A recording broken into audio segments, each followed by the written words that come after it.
ಏನಾಯ್ತು? ಪ್ರೆಸ್ನವ್ರು ಹೊರಟ್ರಪ್ಪ. ಈಗ ಈ ಮದುವೆ ನಡೆಯುತ್ತೆ ಇಲ್ಲ ಯಜಮಾನ್ರೆ? ಮುಹೂರ್ತ ಮೀರೋಯ್ತಲ್ವಾ ಪುರೋಹಿತರೆ?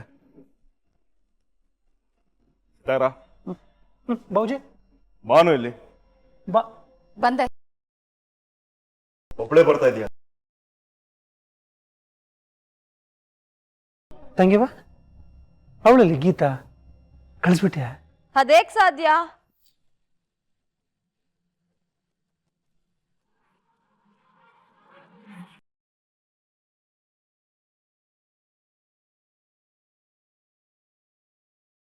ಈಗ ತಾನೇ ಪ್ರೆಸ್ ಅವ್ರ ಮುಂದೆ ಮಗನ್ ಹೆಂಡ್ತಿನ ಮನೆ ಸೊಸೆಯಾಗಿ ತುಂಬಿಸ್ಕೋತಾ ಇದೀನಿ ಅಂತ ಹೇಳಿ ಬಂದಿರುವಾಗ ಅತ್ತೆ ಅದನ್ನ ಹೇಗ್ ವಿರೋಧಿಸಕ್ ಸಾಧ್ಯ?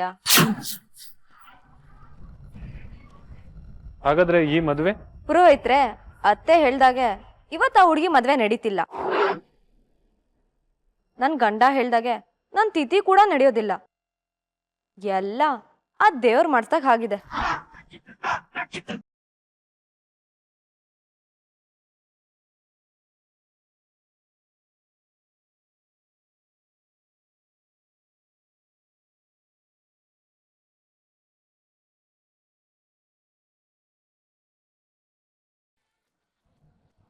ದಯವಿಟ್ಟು ನನ್ನ ಕ್ಷಮಿಸ್ಬಿಡಮ್ಮ.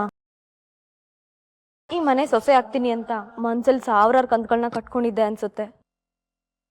ನಿನ್ನ ಮತ್ತೆ ನಿನ್ನ ಎತ್ತವ್ರ ಕನ್ಸುಗಳನ್ನ ಹಾಳು ಮಾಡ್ಬೇಕು ಅನ್ನೋದು ನನ್ನ ಉದ್ದೇಶ ಆಗಿರ್ಲಿಲ್ಲ. ನಮ್ಮ ಅಪ್ಪ ಅವ್ರ ಮರ್ಯಾದೆ ಹಾಳಾಯ್ತು, ಅವ್ರ ಮಗಳಿಂದ ತಲೆ ಎತ್ಕೊಂಡು ತಿರ್ಗದರ ಆಗಾಯ್ತು ಅಂತ ನನ್ನ ಮನೆಯಿಂದ ಆಚೆ ಹಾಕಿದ್ರು.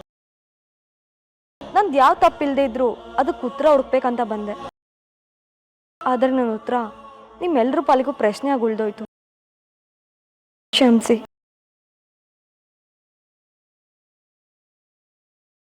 ಇಂಥ ದುರಂಕಾರಿಗಳಿಗೆ ಬುದ್ಧಿ ಕಲ್ಸಿದ್ರೆ ಇನ್ನೊಂದಣ್ಣು ನೋವು ತಿನ್ನೋ ತಪ್ಪುತ್ತೆ ಅನ್ನೋದು ನನ್ನ ಆಸೆ ಆಗಿತ್ತು. ಅದೇ ರೀತಿ ನಿನ್ ಪಾಲಿಗೂ ಬರ್ತಿದ್ ನೋವನ್ನ ನಾನು ತಪ್ಸಿದ್ದೀನಿ ಅನ್ನೋ ಸಮಾಧಾನ ನನಗಿದೆ.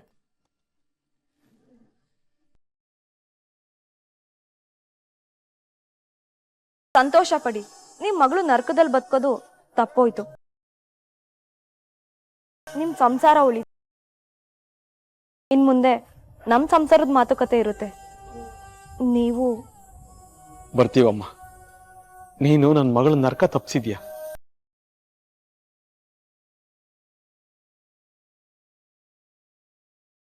ಆದ್ರೆ ಈಗ ನೀನ್ ನರ್ಕದಲ್ಲಿದ್ಯಾ. ಹುಷಾರು, ನೀನ್ ಕಾಪಾಡ್ಕೊ. ನಡಿಯಮ್ಮ ಹೋಗೋಣ.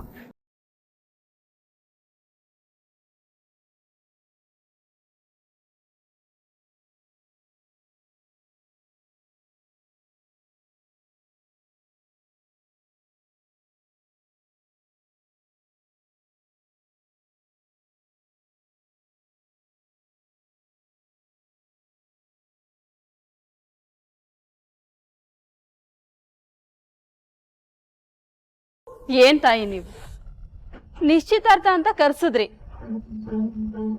ಮದ್ವೆ ಅಂದ್ರಿ, ಮಗನ್ಗೆ ಗಂಡಾಂತರ ಇದೆ ಅಂತ ಕಾರಣ ಕೊಟ್ರಿ. ನಯ ವಿನಯ ಅನ್ನೋದು ನಿಮ್ ಮಗನ್ ಗುಣ ಅಂದ್ರಿ. ಇದನ್ನೆಲ್ಲ ಹೇಳಿ ನನ್ನ ಬಂಗಾರದಂತ ಮಗಳನ್ನ ಒಬ್ಬ ರಾಕ್ಷಸನ್ ಜೊತೆ ಮದುವೆ ಮಾಡ್ಸೋದಕ್ ನೋಡಿದ್ರಿ. ಬೇರೆಯವ್ರ ಬದುಕಿನ ಜೊತೆ ಈ ರೀತಿ ಆಟ ಆಡೋ ನಿಮ್ಮಂತವ್ರಿಗೆ ಶಾಪ ಹಾಕ್ಬೇಕು ಅನ್ಸುತ್ತೆ. ಹಾಕಿದ್ರೆ ಪಾಪ ಸೊಸೆ ಆಗಿರೋ ಇವಳಿಗೆ ಶಾಪ ಹಾಕ್ದಂಗೆ ಆಗುತ್ತೆ ಅನ್ನೋ ಒಂದೇ ಕಾರಣಕ್ಕೆ ಹೋಗ್ತಾ ಇದ್ದೀವಿ. ಗೀತಾ, ಈ ಮನೆ ಸೊಸೆ ನೀನು, ಇನ್ಮೇಲೆ ನಿಂದೆ ಮಾತನಾಡಿಲಿ.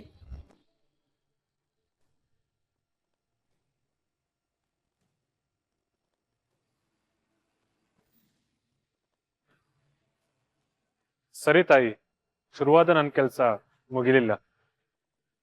ಇಷ್ಟಕ್ಕೂ ಮದುವೆ ಆದ ನಿಮ್ ಮಗನಿಗೆ ಮತ್ತೆ ಮದುವೆ ಮಾಡ್ಬೇಕಾದ ಅಗತ್ಯ ಇಲ್ಲ ಬಿಡಿ.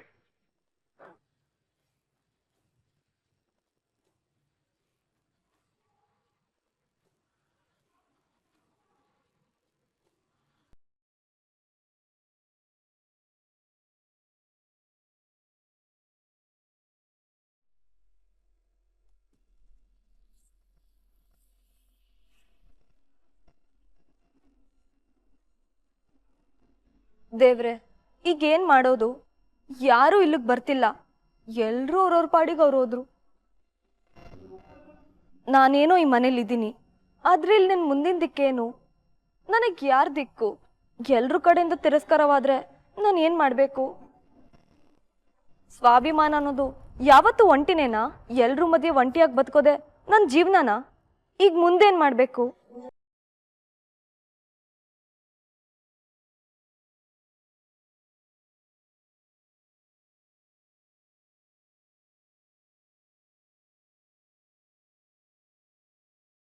ಹಲೋ.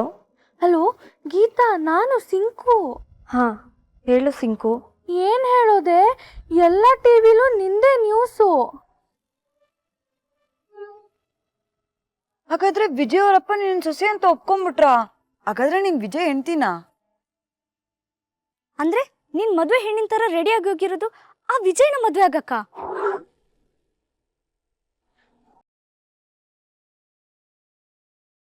ಹೌದು ಶರಣ್ಯ, ನಾನು ಬಂದಿದ್ದು ಇದಕ್ಕೆ. ವಿಜಯ್ ಹೆಂಡ್ತಿ ಅಂತ ಕರ್ಸ್ಕೊಂಡ್ರೆ ಮಾತ್ರ ಆಗೋ ಅನಾಹುತ ಎಲ್ಲ ತಪ್ತು. ಈಗ ಅನ್ಕೊಂಡಿದ್ದು ಮಾಡಿದ್ದೀನಿ. ಸೋಲೋ ಸಾವೋ ನಾನು ಇಲ್ಲೇ ಇರ್ತೀನಿ. ಯಾಕಂದ್ರೆ ನಾನು ಒಬ್ಳು ಕೈ ಕಟ್ಕೊಂಡು ಈಚೆ ಬಂದ್ಬಿಟ್ರೆ ಸಮಾಜ ಅದಕ್ಕೆ ಕೊಡೋ ಅರ್ಥನೇ ಬೇರೆ. ಅದಾಗಬಾರ್ದು. ನೀನಲ್ಲಿದ್ರೆ ಅವ್ರೇನ್ ಬೇಕಾದ್ರೂ ಮಾಡ್ಬೋದಲ್ವಾ?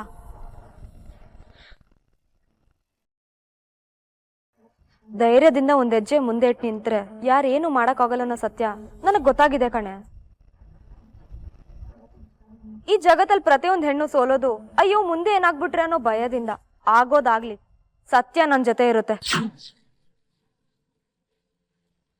ಅಲ್ವೇ ಗೀತಾ, ಆ ವಿಜಯ್ ರಾಕ್ಷಸ ಅಂತ ನಿನಗ್ ಗೊತ್ತು. ಈಗ ನೋಡಿದ್ರೆ ಆ ರಾಕ್ಷಸನ್ ಜೊತೆನೆ ಸಂಸಾರ ಮಾಡೋ ದಾರಿಲಿದ್ಯಾ? ಒಬ್ರನ್ನೊಬ್ರು ಒಬ್ದಿರೋ ಮನ್ಸು ಜೀವನ ಮಾಡಕ್ಕಾಗುತ್ತಾ? ಜೀವನ ಮಾಡಕ್ಕೆ ಯಾವತ್ತೂ ಒಂದ್ ಮನ್ಸಿದ್ರೆ ಸಾಕು. ಆದ್ರೆ ಅದೇ ಮನ್ಸು ಹುಟ್ಟಾಕಿರೋ ಮರ್ಯಾದೆನೋ ಆಭರಣ ಉಳ್ಸ್ಕೊಳಕ್ ಮಾತ್ರ ಸುಮಾರು ಮನ್ಸ್ಗಳು ಬೇಕು. ಸದ್ಯಕ್ಕೆ ಅದ್ಯಾವುದು ನನ್ನ ಕಡೆ ಇಲ್ಲ. ಆದ್ರೆ ಬರುತ್ತೆ, ಬರ್ಸ್ಕೊಂತೀನಿ. ಆ ಮನೇಲಿ ಹೇಗೆ ಬದುಕ್ತೀಯಾ? ಹೇಗ್ ಬದುಕ್ತೀನಿ ಅಂತ ನನಗೆ ಗೊತ್ತಿಲ್ಲ. ಈಗ ತಾನೇ ಬಂದಿದ್ದೀನಿ. ಸದ್ಯಕ್ಕೆ ದಿಕ್ಕು ತೋಚ್ತಿಲ್ಲ, ಆದ್ರೆ ಕಂಡ್ಕೊಂತೀನಿ. ಹಾಗಾದ್ರೆ ನೀನು ವಾಪಸ್ ಬರೋದಿಲ್ವಾ? ಸೇರೋ ಜಾಗಕ್ಕೆ ಸೇರಾಯ್ತು ಸಿಂಕು. ಇನ್ನು ವಾಪಸ್ ಬರೋ ಮಾತೇ ಇಲ್ಲ. ನೆಲೆ ಇಲ್ದಿರೋ ಮನೇಲಿ ಒಲೆ ಹಚ್ಲೇಬೇಕು. ಹಚ್ತೀನಿ. ಅದರಲ್ಲಿ ಬೇಯೋ ಅಡುಗೆ ಸುಮಾರು ಜನರು ಬದುಕನ್ ಕಟ್ಬೇಕು. ಕಟ್ಟುತ್ತೆ, ಕಟ್ತೀನಿ.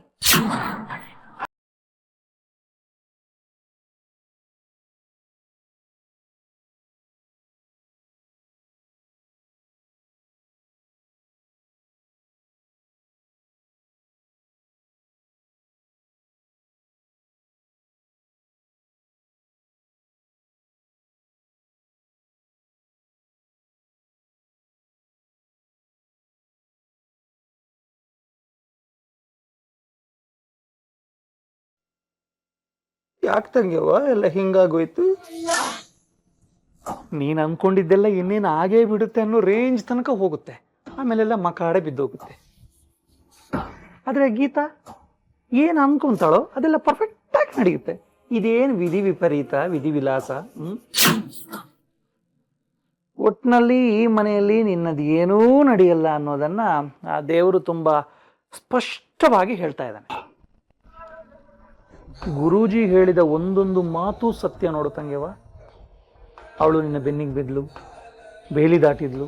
ವಿಜಯ್ ಮೂಲಕನೇ ಅವಳು ಈ ಮನೆಗೆ ಎಂಟ್ರಿ ಕೊಡ್ತಾಳೆ ಅಂತ ತುಂಬ ಸ್ಪಷ್ಟವಾಗಿ ಗೊತ್ತಿದ್ರು. ಏನು ಮಾಡೋಕ್ಕಾಗಲಿಲ್ಲ. ಏನೂ ಆಗ್ಲಿಲ್ಲ ಅಂತ ಹೇಳ್ತಾ ಇದ್ಯಾ? ನಾನೇನು ಸುಮ್ಮನೆ ಕೂತಿದ್ನಾ?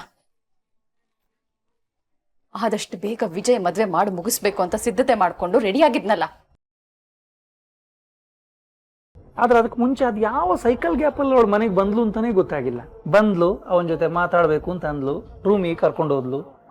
ಅದೇನು ಮಾಯ ಮಂತ್ರ ಮಾಡಿದ್ಲು ದೇವನೇ ಬಲ್ಲ. ಈ ಗೂಬೆ ವಿಜಯ ಅವಳ ಅಪ್ಪ ಅವಳಿಗೆ ತಾಳಿ ಕಟ್ಟಿದ. ಗುರೂಜಿ ಹೇಳಿದ ಮಾತನ್ನ ನಾನು ನಿಂಗೆ ಮತ್ತೆ ಜ್ಞಾಪಿಸ್ತಿದ್ದೀನಿ ನನ್ನ ತಂಗಿಯವ.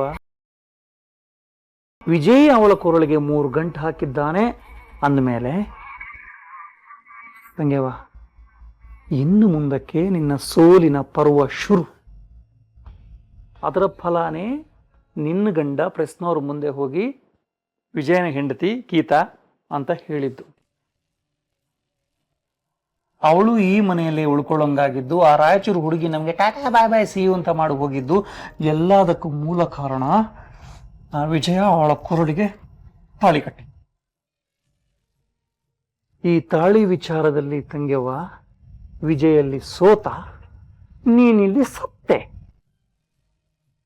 ಅಲ್ಲಿಗೆ ಕಥೆ ಕ್ಲೈಮ್ಯಾಕ್ಸ್ ಮುಗೀತು. ಇನ್ನು ನಮ್ಮಿಬ್ಬರಿಗೆ ಉಳಿದಿರೋದು ಎಲ್ಲಿಗೆ ಪಯಣ ಅಂತ ಹಾಡು ಹೇಳ್ಕೊಂಡು ಹೊರಡೋಣ.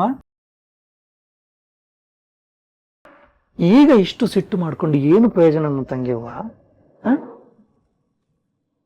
ನೀನು ಅವನಿಗೆ ಬೆನ್ನು ಮೂಳೆ ಆಗಿದ್ದೆ, ಅವನೇನ್ ಮಾಡ್ದ? ನಿನ್ನ ಬೆನ್ನು ಮೂಳೆನ ಮುರಿದಾಕದ. ಪದೇ ಪದೇ ಹೇಳ್ತಿದ್ದೀನಿ, ಇದಕ್ಕೆಲ್ಲ ಕಾರಣ ಅವನು ಆ ಗೀತಾಳಿಗೆ ತಾಳಿ ಕಟ್ಟಿ. ಅದೊಂದು ಆಗದೆ ಇದ್ದಿದ್ರೆ ವಿಜಯ್ ಎಲ್ಲಿ? ರೂಮಲ್ಲಿರ್ಬೇಕು. ಯಾಕೆ? ಇವತ್ತು ಅವನಿಗಿದೆ.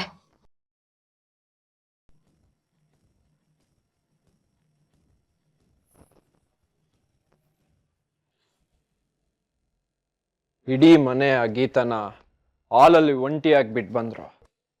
ಆದ್ರೆ ಆ ಗೀತ ನಿಂತ ಜಾಗದಿಂದ ಕದ್ಲಿಲ್ಲ. ಆಟ ಅವಳ ಚಟ ಆಗಿರ್ಬೇಕು. ಆದ್ರೆ ಆ ಆಟಕ್ಕೆ ಈ ಮನೆ ಬಾಗೋದಿಲ್ಲ. ಪ್ರಶ್ನೋರ್ ಬಯಕೆ ಅಪ್ಪ ಅವ್ರಿಗೆ ಇಷ್ಟ ಬಂದಿರೋ ಉತ್ತರ ಕೊಟ್ಟು ಬಂದಿರ್ಬೋದು. ಆದ್ರೆ ಅವಳನ್ನ ಸ್ವೀಕರಿಸೋಕೆ ಇಡೀ ಮನೆ ಕೊಡೋ ಉತ್ತರ ನೋ. ಇಲ್ಲ ಅಂದಿದ್ರೆ ಇಷ್ಟೊತ್ತಿಗೆ ಅವಳನ್ನ ಯಾರಾದ್ರೂ ಒಳಗಡೆ ಕರ್ಕೊಂಡು ಹೋಗಿ ಕೂಡ್ಸಿರೋರು. ಇಷ್ಟಕ್ಕೂ ಅಮ್ಮ ಯಾಕೆ ಸುಮ್ಮನಿದ್ದಾರೆ? ಅವಳು ಓಡಿಸೋ ಪ್ಲಾನ್ನ ಅಪ್ಪನ ಜೊತೆ ಡಿಸ್ಕಸ್ ಮಾಡ್ತಿರ್ಬೋದಾ?